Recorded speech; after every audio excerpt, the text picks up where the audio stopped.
Господи Исусе Христе, Сине Божий, помилуй меня грешного. И Сина, и Светлия Дух. Аминь. Возлюбени во Христа Бога, браки и сестри, денеска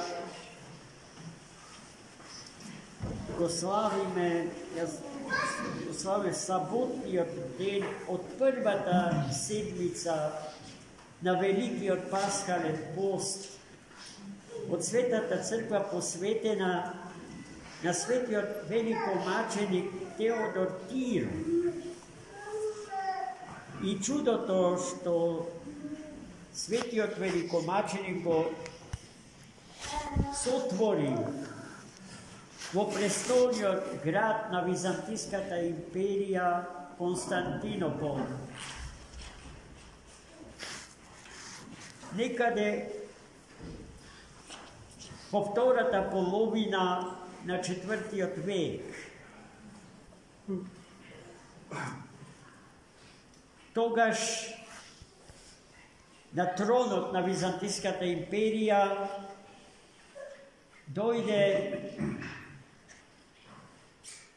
императорот Јулијан Отстапник на местото од претходно упокоениот император Констанци, кој што му бил роден син на првиот христијански цар Константин Велики.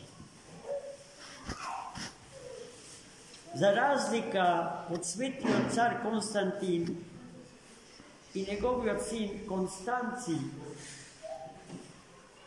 императорот Јулијан Апостата или Отстапник ја заговарал идејата за враќање во паганскиот свет, на паганскиот светоглед и култура на живење и мислење.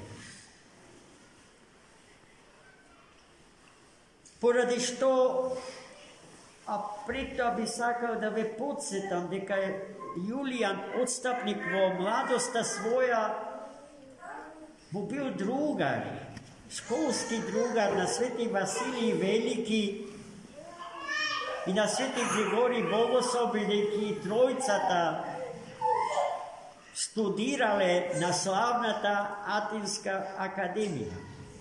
Со тоа што Свети Василий и Свети Григорий биле христијански ориентирани мислители, а Јулијан пагански. И бидејќи дошол на челното место на најдолговечната и најголемата империја во историјата на свето, Јулијан почнал својот личен паганизам да го спроведува во животот на империјата, применувајќи најжестоки методи за присила и измачување. Но кога не успеа на тој начин да ги врати некогашните пагани конвертирани во христијанство повторно во паганство, тој се досетил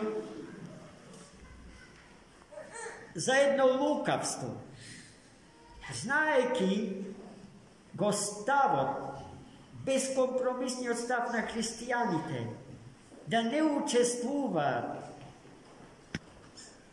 во животот на религиозниот живот на паганите и да не ги делат резултатите или плодовите на крвните жртвувања,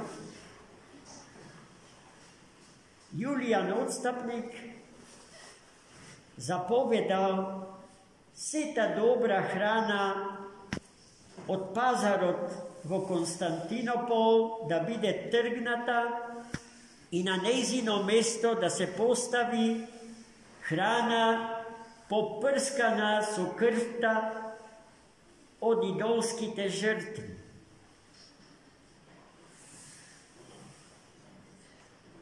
Се со намера да го оскверни животот на христијаните.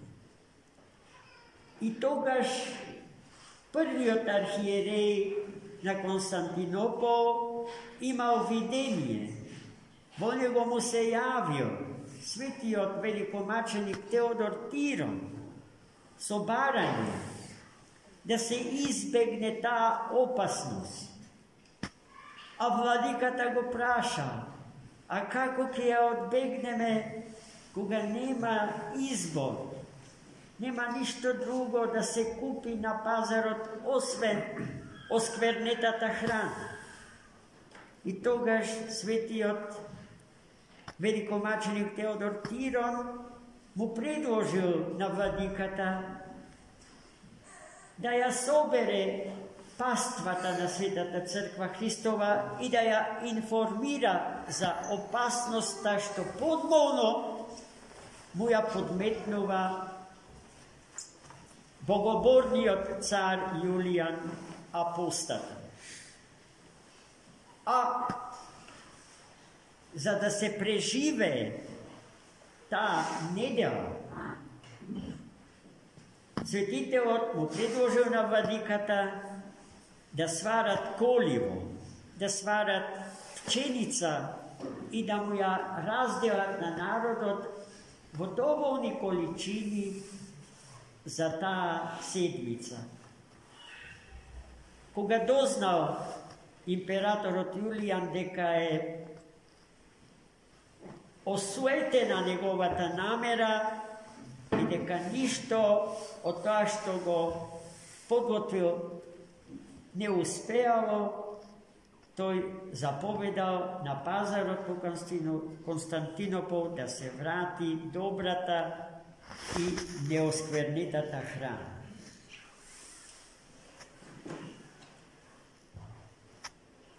Денеска, браќи и сестри, во светот во кој што живееме, можеме да кажеме дека е свет на умножени Јулијани отстапници, кои што превземаат секакви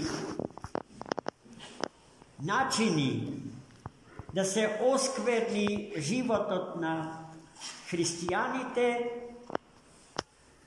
И уште тоа е можеби и малку да се каже, бидејќи нивна намера е да се создаде постхристијански свет, еден свет во кој што еднаш за секогаш ќе биде погребен Христос и неговата света црква. Затоа тие прават се да ни го одземат христијанското достоинство. И смислуваат начини нашиот живот на телесен, душевен и духовен план да го контаминираат со идолски жртви, чии имиња се неброени и чии содржини се исто толку неброени. Денеска треба да бидеме екстремно предпазливи. Како живееме во овој свет, каков однос градиме кон него, или дали правилно возвраќаме на ударите што некој веќе нескриено ни ги нанесе. А тој некој е оној кому Христос смета. А кој може да биде оној кому Христос му смета?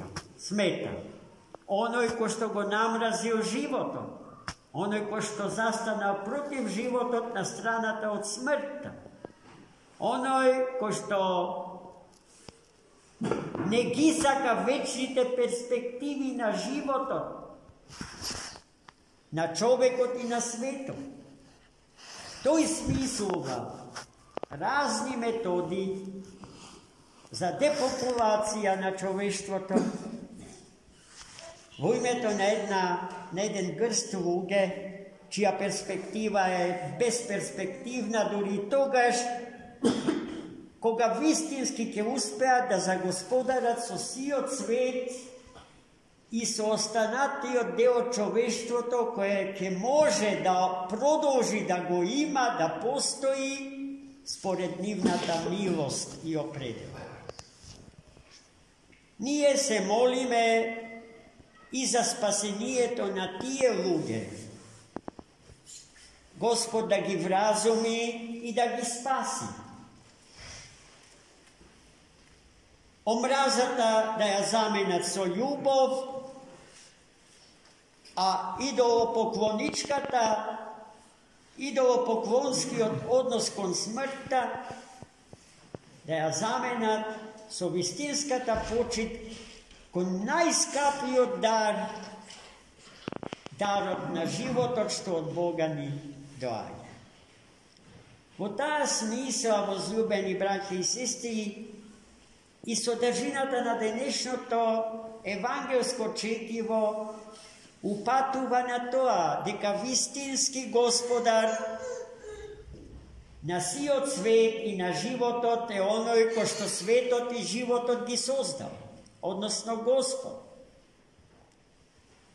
Ако е така, со се она што постои, со се она што е создадено, а пред тоа не постоело, тогаш е сосема јасно дека Бог е Господар и на времето како создадена категорија. Та не е точно кажувањето на луѓето дека времето било такво, па затоа и луѓето биле такво.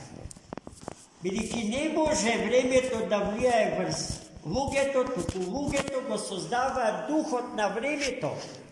Времето е онакво како што сме ние луѓето.